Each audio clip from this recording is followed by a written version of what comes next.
రాజకీయ నేతలు శపథాలు చేయడం, సవాళ్లు విసరడం సాధారణం. అది నెరవేరడం అరుదు. కానీ ఏపీలో రెండు పార్టీల అధినేతలు అసెంబ్లీలోకి దర్జాగా ఎంట్రీ ఇచ్చిన దృశ్యాలు కన్నుల పండుగగా మారింది. ఎవరినైతే అసెంబ్లీ గేటు కూడా దాటనివ్వమని అన్నారో వారే ర్యాపిడ్ స్పీడ్ తో దూసుకొచ్చారు. విమర్శలు చేసిన వారికి కనీస ప్రతిపక్ష హోదా కూడా దక్కలేదు.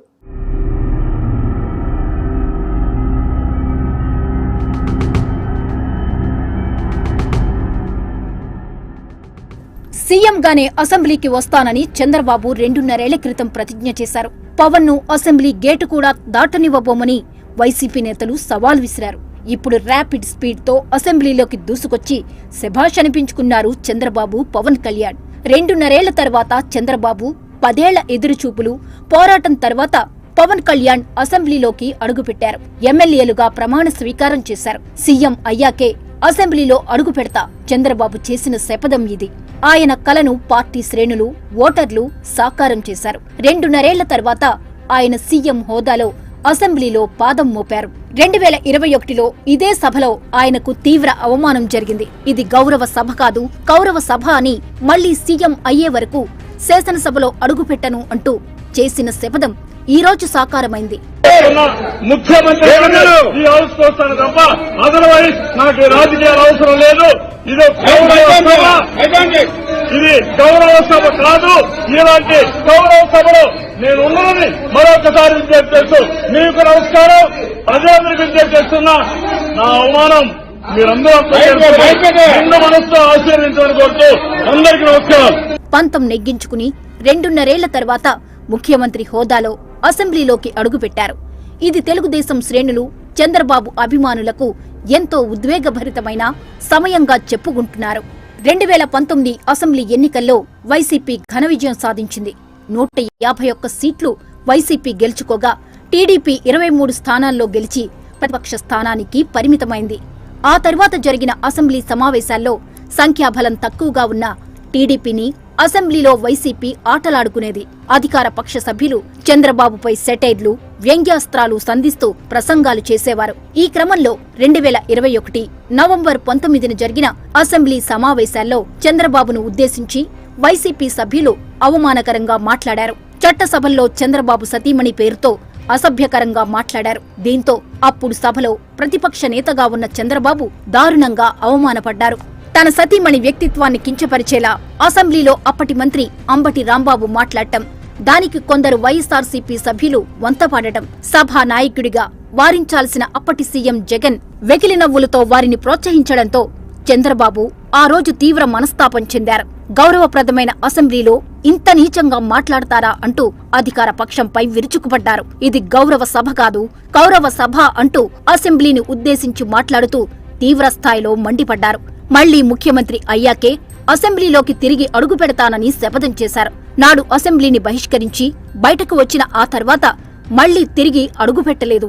సీన్ కట్ చేస్తే అన్నట్లుగానే తిరిగి ఇప్పుడు సీఎంగానే చంద్రబాబు అసెంబ్లీలో అడుగు పెడుతున్నారు. తన రాజకీయ ప్రత్యర్థులను ఎన్నికల్లో మట్టి కరిపించడమే కాకుండా కనీసం విపక్ష హోదా కూడా లేకుండా చేసేసిన చంద్రబాబు ఈవేళ విజయ గర్వంతో అసెంబ్లీలోకి అడుగుపెట్టారు.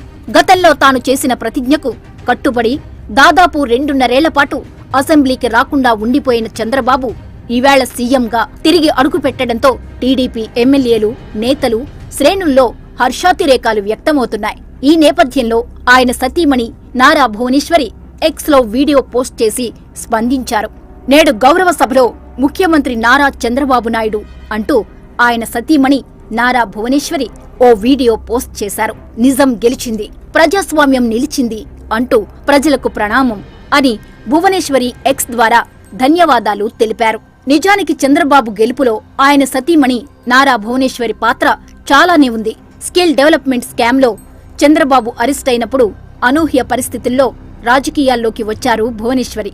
నిజానికి భువనేశ్వరి యాక్టివ్ పాలిటిక్స్ లో ఎప్పుడూ కనిపించలేదు. కానీ భర్త కోసం, పార్టీ కోసం ఆమె నిజం గెలవాలి అంటూ బహిరంగ సభలు పెట్టి పార్టీని ఉత్తేజపరిచారు. అలా క్లిష్ట సమయంలో పార్టీని ఒకానొక సమయంలో భువనేశ్వరి నడిపించారు.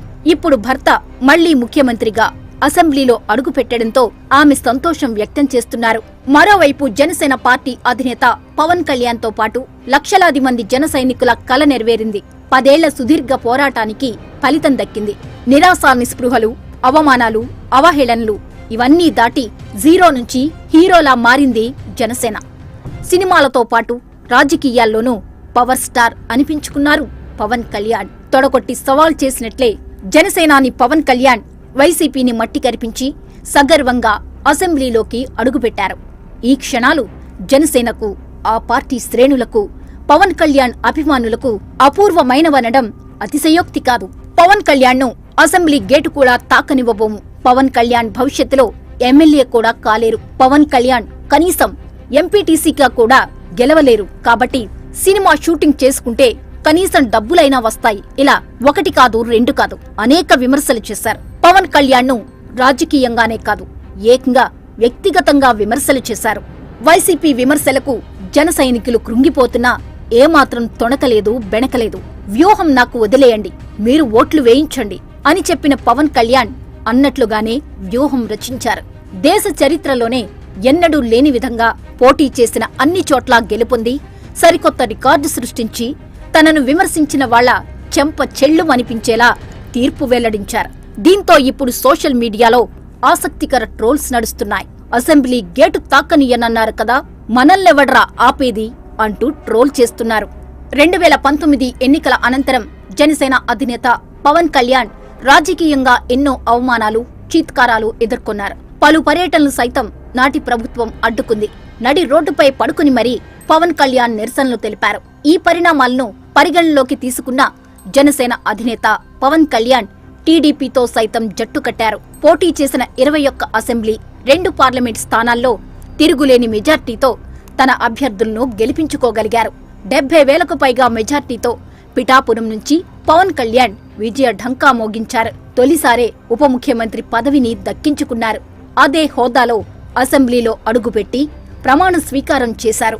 తమ్ముడు పవన్ కళ్యాణ్ అసెంబ్లీలో ప్రమాణ స్వీకారం చేస్తున్న దృశ్యాలను చూస్తూ మురిసిపోయారు నాగబాబు. పవన్ అసెంబ్లీకి వెళ్లాలి, పవన్ కళ్యాణ్ అను నేను అని ప్రమాణ స్వీకారం చేయాలనేది తన కల అని అన్నారు. ప్రతి ఒక్కరి నమ్మకాన్ని పవన్ నిలబెట్టుకుంటారన్నారు. పవన్ నిజాయితీతో, నిష్పక్షపాతంగా, అంతఃకరణ శుద్ధితో తన మంత్రిత్వ శాఖలకు న్యాయం చేస్తాడని నాగబాబు చెప్పారు.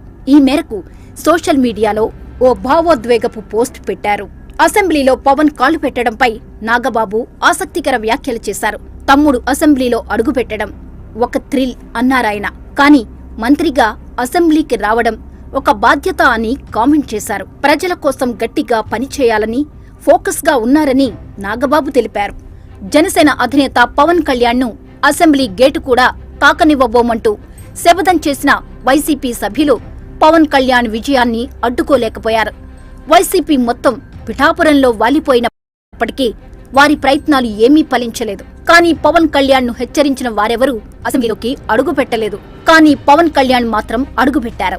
పవన్ కళ్యాణ్ పై నిత్యం విమర్శలు కురిపించే ఎమ్మెల్యేలు ఎవరూ కూడా అసెంబ్లీలో అడుగుపెట్టలేదు. కనీసం ప్రతిపక్ష హోదా కూడా లేకుండా అసెంబ్లీలో ఘోర పరాభవం చవిచూసిన జగన్ తొలిసారి తాడేపల్లి ప్యాలెస్ నుంచి అడుగు బయటపెట్టారు. సొంత సెక్యూరిటీతోనే అసెంబ్లీకి జగన్ వచ్చారు. అసెంబ్లీ ప్రాంగణంలోకి వచ్చినా సభలోకి వెళ్లలేదు. సభ ప్రారంభమైన 5 నిమిషాల తర్వాత అసెంబ్లీలోకి అడుగుపెట్టారు. అనంతరం ప్రమాణ స్వీకారం చేసే సమయంలో, ఆయన పేరు పలికే సమయంలో కూడా జగన్ తడబడ్డారు. ఆంధ్రప్రదేశ్ తాజా ముఖ్యమంత్రి చంద్రబాబు గెలిచాక ఒక మాట అన్నారు. గెలుపు ఓటములు శాశ్వతం కాదు, పార్టీలు శాశ్వతం, ప్రజల తీర్పు శాశ్వతమని అన్నారు. అది ముమ్మాటికి నిజం. గెలుపు ఓటములు వస్తుంటాయి, పోతుంటాయి. ఇక్కడ ప్రజలే నిజమైన హీరోలు. వాళ్లు ప్రతిదీ చూస్తారు. కాబట్టి గెలిచామని విర్రవేగకూడదు, ఓడిపోయామని కూలబడిపోకూడదు. ఒక్కోసారి బండ్లు ఓడలవుతాయి, ఓడలు బండ్లవుతాయి. ఒక్కసారి గెలవగానే రాష్ట్రానికి నియంత అనుకోకూడదు. సరే, ఏది ఏమైనా గత అసెంబ్లీలో జరిగిన సీన్ ఈసారి టోటల్ గా రివర్స్ అయింది. ఏ అధికారాన్ని చూసి విర్రవీగారో అదే అధికారం లేకుండా జగన్ అసెంబ్లీలో అడుగుపెట్టడం, శపథం ప్రకారం 2 నేతలు అసెంబ్లీలో ప్రమాణ స్వీకారం చేయడం ఆంధ్రప్రదేశ్ ప్రజల్లో చర్చగా మారింది. మరి చూడాలి అసెంబ్లీలో వైసీపీ నాయకులపై బాబు బ్లాస్ట్ ఏ విధంగా ఉంటుందనేది.